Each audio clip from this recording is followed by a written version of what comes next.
আপনি কখনো ভেবে দেখেছেন একটা নতুন বউ যখন শ্বশুরবাড়িতে আসে তখন সে কার কাছে কান্না করে?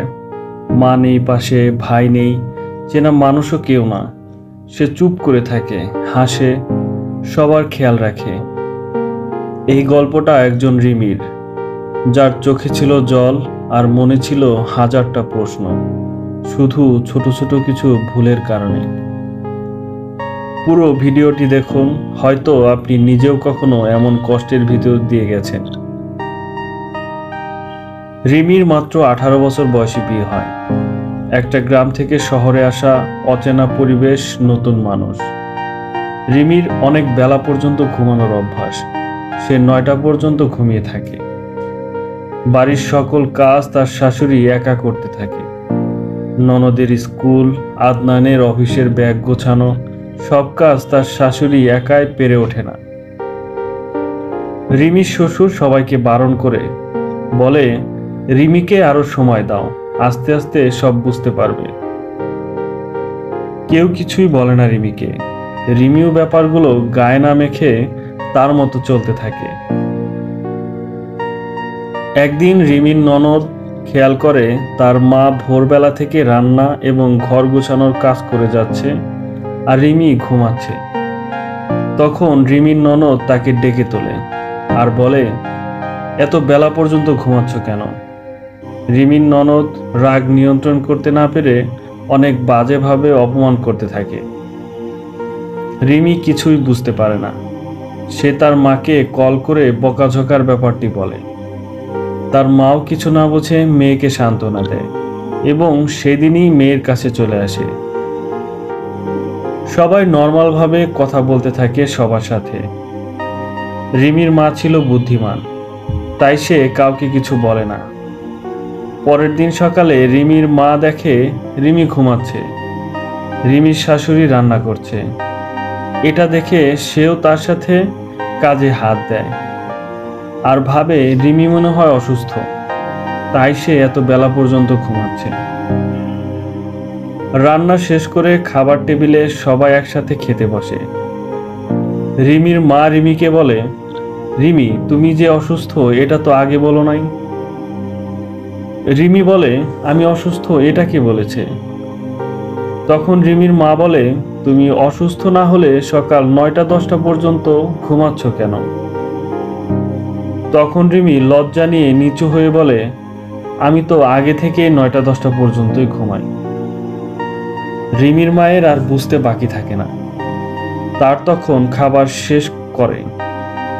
তারপর রিমির মা রিমিকে ধমক দিয়ে বলে, এসব করতে থাকলে কোনোদিন সংসার করতে পারবে না।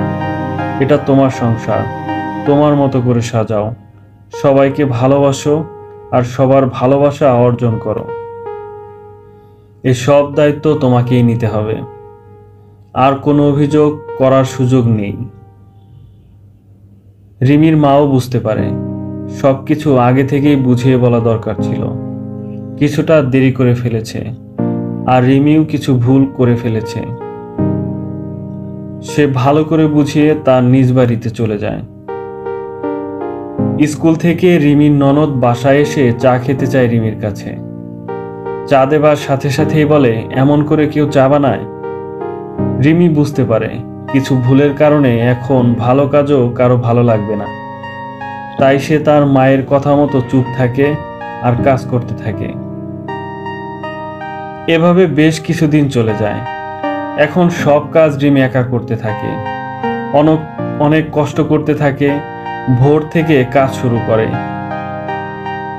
রিমি একদিন অবাক হয়ে ভাবে, সবাই কেন এত ভুল খোঁজে? আমি তো চেষ্টা করছি ভালো থাকার।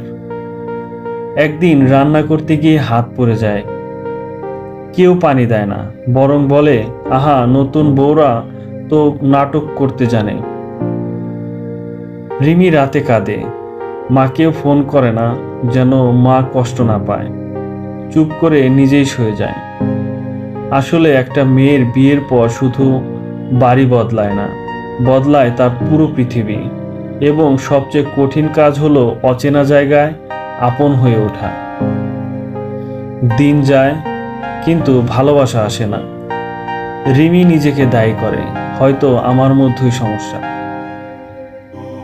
একদিন রাতে না ঘুমিয়ে রিমি বারান্দায় দাঁড়িয়ে থাকে, আর এটা আদনান খেয়াল করে। তার কাছে এগিয়ে যায় এবং পুরো ব্যাপারটি রিমির কাছে শুনতে পায়। সে রিমির পাশে বসে চুপ করে কিছুক্ষণ তাকিয়ে থাকে, তারপর বলে, রিমি, আমি জানি তুমি চেষ্টা করছো, প্রতিটি দিন তুমি তোমার জায়গা থেকে সাধ্যমতো করছো, কিন্তু এটা তো তোমার একার লড়াই নয়, এ সংসার আমাদের সবার। কিন্তু কিছু ছোট ছোট ভুলের কারণে ভালোবাসার জায়গাটা নষ্ট হয়ে গেছে। এই ভুলগুলো আমাদের সবার। চিন্তা করো না, আমার পরিবারকে আমি চিনি, এরা তোমাকে আপন করে নেবে একদিন, যদি তুমিও তাদের মন থেকে আপন করে নিতে পারো। পরদিন সকালে আদনান সবাইকে ডাকে, শাশুড়ি, ননদ, এমনকি মা বাবাও। সে বলে, একটা নতুন মেয়ে যখন আমাদের বাড়িতে আসে, তখন শুধু একটা মানুষ নয়, তার স্বপ্ন, ভয়, অভ্যাস সবকিছু নিয়ে আসে। আমরা যদি ওকে সময় না দেই, ওকে জানার চেষ্টা না করি, তাহলে ও কিভাবে আপন হবে? তার মা একটু অবাক হয়ে বলে, তুই এসব বলছিস কেন হঠাৎ? আদনান মৃদু হেসে বলে, মা, আপনি যখন নতুন বউ হয়ে এসেছিলেন, দাদি কি একদম শুরু থেকে আপনাকে বুঝিয়েছিলেন? তাও আপনি ধৈর্য ধরেছিলেন, তাই না? তারপর সে রিমির দিকে তাকিয়ে বলে, আর তোমাকেও বলি রিমি, তুমি একা নও, তুমি চাইলেই বদলে দিতে পারো এই পরিবেশ। একটু ধৈর্য রাখো, একটু চেষ্টা করো, আর নিজের জায়গাটা ভালোবাসা দিয়ে তৈরি করো। আমরা সবাই থাকবো তোমার পাশে, কেননা সত্যিকারের সম্পর্ক গড়ে ওঠে বোঝাপড়া আর সম্মান দিয়ে। ভালোবাসা তার ফল। সবাই সেদিন থেকে কিছুটা চেতনা ফিরে পায়। সবাই একটা সুন্দর সংসার গড়ে তোলার ইচ্ছা নিয়ে যার যার রুমে যায়, নিজেদের ভুলগুলো বুঝতে পারে। একদিন আদনান অসুস্থ হয়ে পড়ে। রিমি সারাদিন সেবা করে, রাতে ঠিকমতো ঘুমায় না। শাশুড়ি দেখে বলেন, তুই অনেক যত্ন করিস, কেমন করে শিখলি? রিমি বলে, মায়ের কাছ থেকে। এভাবে বেশ কিছুদিন কেটে যায়। আদনান সুস্থ হয়ে ওঠে, রিমি সরলভাবে সেবা করে যায়, বাড়ির কাজগুলো নিয়মিত করতে থাকে। একদিন রিমির শ্বশুর এবং শাশুড়ি তার পাশে বসে তার বাড়ির কাজে সাহায্য করতে থাকে। রিমি আনন্দে খুশিতে কান্না করে দেয়। তার শাশুড়ি তাকে বুকে জড়িয়ে বলে, আজ থেকে তুমি আমার আরেকটি মেয়ে। এরপর থেকে রিমিকে কেউ রান্না নিয়ে বকাবকি করে না। রিমিও নিজে থেকে শ্বশুর শাশুড়ির পছন্দের খাবার রান্না করে। ননদের জন্মদিনে তাকে নিজের গহনা দিয়ে সাজায়। তারা সবাই একটি সুন্দর সময় পার করতে থাকে। বাস্তব জীবনে অনেক ঘটনাই ভুল বোঝার কারণে বড় হতে থাকে, যার শেষ পরিণতি হয় অনেক খারাপ। ভিডিওটি শেয়ার করুন, ছোট ছোট ভুলগুলো এড়িয়ে সুন্দর একটি সংসার গড়তে।